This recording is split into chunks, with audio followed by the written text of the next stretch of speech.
All right, it is Tuesday, June 16th, 2020, and I think I have a marketing. I feel like I've been saying, oh, no, we're not doing this. Nope. Okay. So I guess I've just been kind of doing marketing 101 here. From what I remember in college, is college actually going to help me in real life right now, guys? Okay, college. I see you, college. I see what you're about, college. Look at you trying to be supportive afterwards. All right, college. Thank you, daps. So what I learned in college was a little bit about marketing and that you need to hook people by their emotions. I mean, I've talked about that, but I don't think I've talked about it in a marketing sense. That if you can connect to somebody's emotions, if you can just kind of dig in there, you have them consistent. Disney does it. Disney is just movies that are purely emotion based and childhood, and like they dig into you with nostalgia. I was watching Nostalgia Critic because I'm that type of person, and I was watching his commercials. He has this whole series on commercials. One second. Okay, so he has this whole series on commercials, and I was watching it, and I was just like, oh, okay, they're old school commercials. They're just very obviously trying to manipulate your emotions. Like modern commercials are easier to get sucked into right now because they are very specific to COVID-19 and protests and just where we are as a nation. They're very specific to that. So it's easier to kind of get sucked into a commercial more. But when you look at a commercial from the 90s, there's this sense of extreme transparency because we're so far removed from it. So like when you look at a 90s commercial, if you get bored, I don't know, YouTube a 90s commercial, YouTube Nostalgia Critic commercials, he kind of makes fun of them and it's entertaining.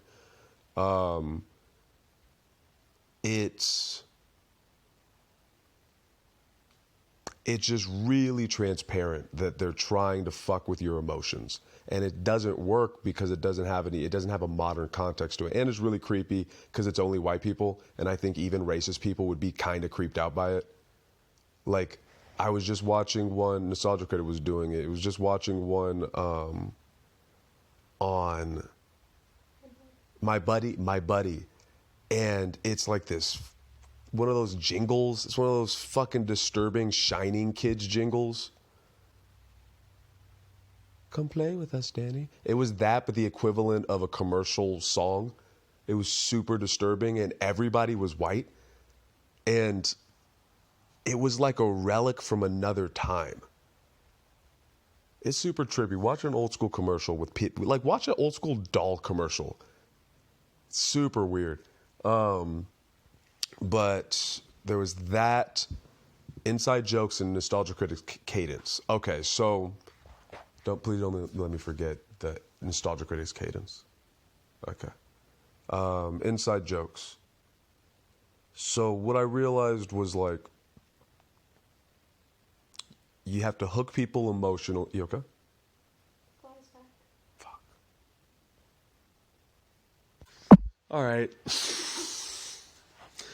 Okay. What was that? Comedy, Nostalgia Critic. No, not. It was the first thing was one I asked you. Remember was the nostalgia. His cadence, right? And then, but I was talking about. What was I talking about? You were talking about commercials, and then you started talking about. All right, that's been a whole ordeal that I don't even know is done yet. Cracked open the garage. Let's see what happens. Inside jokes. Emotions and inside jokes. So if you hook people in with their emotions, now they're emotionally attached to the jokes. And then if you make those jokes inside jokes, it allows people to feel like they're in on a thing. So like the type of people that seem to enjoy my nonsense are misfits and ne'er-do-wells. And fucking weebs and shit. They seem to really dig that stuff. Now, obviously, I don't want to only cater to that. I need to find other ways and I want to make sure other parts of my personality are expressed. So I might show off my more, I don't know, asshole traits so I don't come off so fucking cute on stage. I don't know if cute's the right word, but like there's something, it's too me being the victim, I guess. I want to make sure that the other part of my personality, more asshole-ish part of my personality, is expressed so that people don't get the wrong idea of me. But regardless, inside jokes. So when I do these Instagram posts, I'm gonna keep the description. People read the descriptions. That's so, I don't get it. Is this a picture app or is this a reading app? What are you doing? What are you doing, Instagram? Just what are you doing? All right, so I wrote, worked out some new material, talked about Jeff, parentheses, laughing emoji, winky face. And that to me is like, the way I'm treating it is, it's like it's baiting the audience. It's saying like you missed out on a thing. This is a moment that you missed out on. And the jokes are there and the emotional stuff is there. But those little moments that the people are there for, they feel like they have a special, that's a special thing that happened.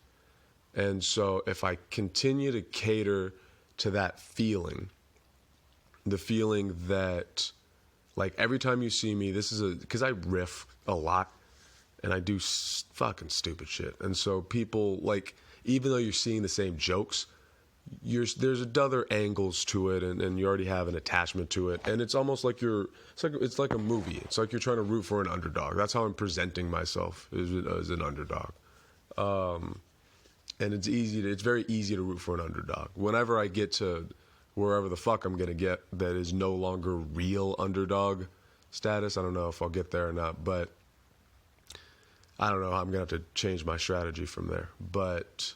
As of right now, making inside jokes and then making jokes out of those inside jokes that can be mainstream. So like this Jeff thing, if I can find a way to make these moments jokes and then put them in a context that the average person who doesn't need to know the inside joke part gets, I think that the fan base has to stick with something like that. Like that's just too exciting to see, like to feel like you were a part of the process of something. Like you were a part of it. If I knew that I was involved somehow with the making of Goodfellas or like Pulp Fiction or whatever, like if I knew I was in connection to that, there would be this sense of pride. I think people just want to be in on the joke. They don't want to be the butt of the joke. They just want to be in on it. And they want to feel like they're a part of it. So I guess I can just... Son of a bitch, I promised I wouldn't do that. All right, that won't happen again. So, yeah. If I can make them inside jokes, make it feel more personal to them, the audience, you... I'm talking like this is the star date log 27, 2:33 planetary time. Like I'm saving this just in case it gets lost to sea if someone may be fine. Like I'm talking to you right now. Yeah, inside jokes, and then making material out of those inside jokes. And the other thing was Nostalgia Critic's cadence, right? Okay. So I'm not sure if I'm either. I think I'm teeter-tottering between weeb cadence and like normal or like articulate cadence. So like sometimes you were saying like I'll be on a roll. There'll be this smooth ride that I got going on the street, and then I realize that I'm doing it, and then it breaks. I don't know how long it lasts though. How long does it? You know? 3, 2, like 5 Minutes. Oh, okay. So like for 2 to 5 minutes, I'll be on a roll, and then I'll realize I'm on a roll, and then it breaks, and then I'm like aware. Does it go into like a nostalgia critic cadence? Is that what it is? No, I don't know. It's not the same. It's not it doesn't flow as well. Huh. Okay. Well, what I noticed was, and I've said this before on the street, but it seems like the appeal is that I'm articulating crazy people thoughts to normal people, and normal people are understanding it, and then I'm articulating normal people thoughts to crazy people, and that seems to be what's the appeal for everybody that wants to stay out there and listen to me. And nostalgia critic, if you want to know who the fuck I'm talking about, just go look up any of his videos. I don't know. I should probably pick. What was one that you liked the most? And one of those editorial, the Eminem editorial. That was weird. Yeah. All right. So look up the Eminem editorial. It's going to be super strange. If you like the analysis of something, look up the Eminem editorial. And he has a way of explaining things that there's a weird passion for, and it connects well.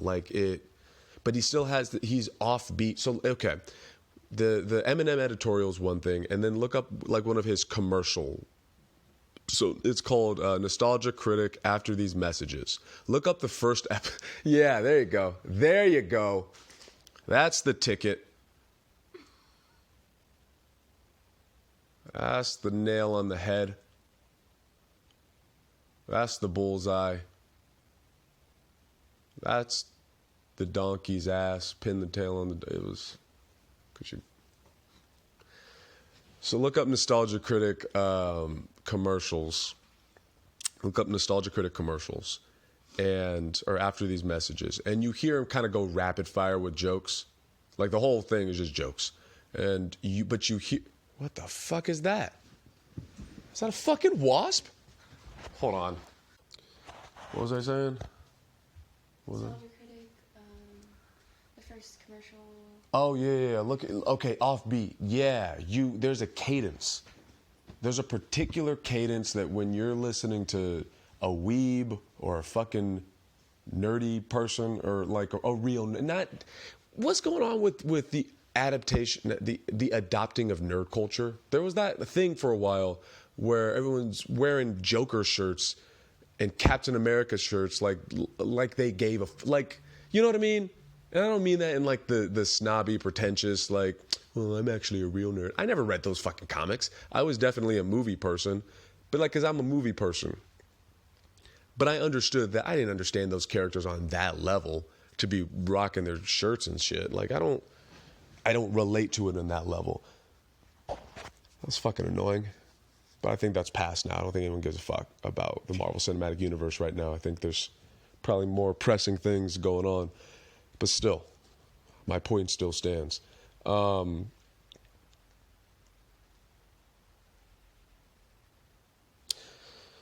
Nostalgia critic and his cadence. Yeah, there's this offbeatness to it. So when you listen to the editorial about M&Ms, if you listen to the editorial about M&Ms, you'll see the appeal in just the weird knowledge that you start to learn that's interesting. Just kind of weird, interesting shit that you never would have thought about that I like. And then when you listen to his jokes about commercials after these messages, it's way more awkward. Like he's clearly a clever guy. And then listen to one of the newer ones. He's a very clever guy. He knows how to write a joke. He knows how to write a lot of jokes, like clearly. He understands humor in its base, but there's this like weeb cadence. There's this weeb cadence that makes it not off. It's not offbeat in that. I don't know. It's offbeat. It is when, if you're a musician, you know what the fuck I'm talking about. Where you'll be on beat and then somebody will play off. It's not that they're off rhythm, but they're off beat. Does that make sense? That doesn't make sense. So email the buddy system, co@gmail.com. You're not going to do it. And let me know if that makes sense. But that's the idea. So the way he's speaking is he's still telling the jokes. He's still on rhythm, but he's off beat in how he talks about it or how he makes the jokes or his time. There's something about his fucking timing. It's not the jokes. It's not the way they're written. There's something about the way he's talking. I don't know how to describe it. He's like really quirky. Quirky, yeah, there you go. He's super quirky. And he's doing a character, obviously. But he's quirky. But there's a innocence to that. There's like a real endearing quality to it. The jokes are, at the expense of the commercials. But you can hear this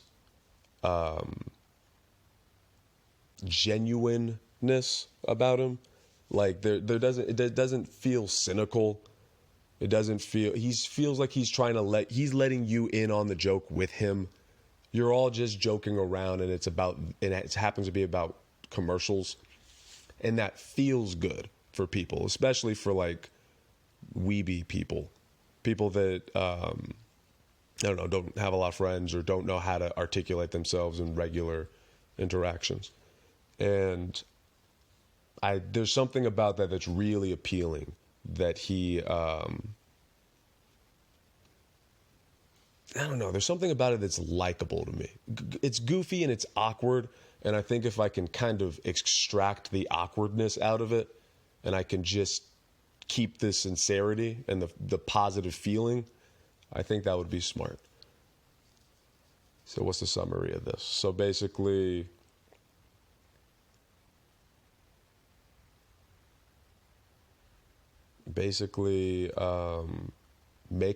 keep the emotional hook, create inside jokes, and then use those inside jokes to create mainstream jokes to hook your audience, and find a way to keep that nostalgia critic, I never thought about this particular I'm learning a lot about something I never thought of. Try to keep that. Try to keep the sincerity and the feeling of like everyone's in on the joke for the most part. There's always got to be a victim, but suck it up. Everyone's got to take their lumps. But make sure that, for the most part, that everyone feels like, oh, we're all in on this joke. We all get it. But don't sacrifice your beliefs for it. So if someone doesn't like the joke, they just don't like the joke. I don't know. This is starting to sound disjointed. All right. If you think some fucking Aspergered out person would enjoy these ramblings, these crazy ramblings, these little miniature manifestos that I've been making. By the way, if something ever happens to me, I did not kill myself. Just letting you guys know. If something ever happens to me, I did not kill myself, and I'm not joking right now. I did not kill myself. Ugh, the world's a weird place, isn't it? Hey, Aaron, did you have to end it on such a negative note? You were doing a real good job at being kind of silly and fun. Yeah, you're right, Aaron. That was needless, but it needed to be said. All right. If you know one person that you think would enjoy this nonsense, fucking share it with them. I really can't stress how important it is in the business sense to do that. And I guess I'm manipulating you, but it's transparent manipulation. How's that work? There's some sort. I'm like Banksy. I'm making a new art form. No. If somebody else has done something like this, I don't know. All right.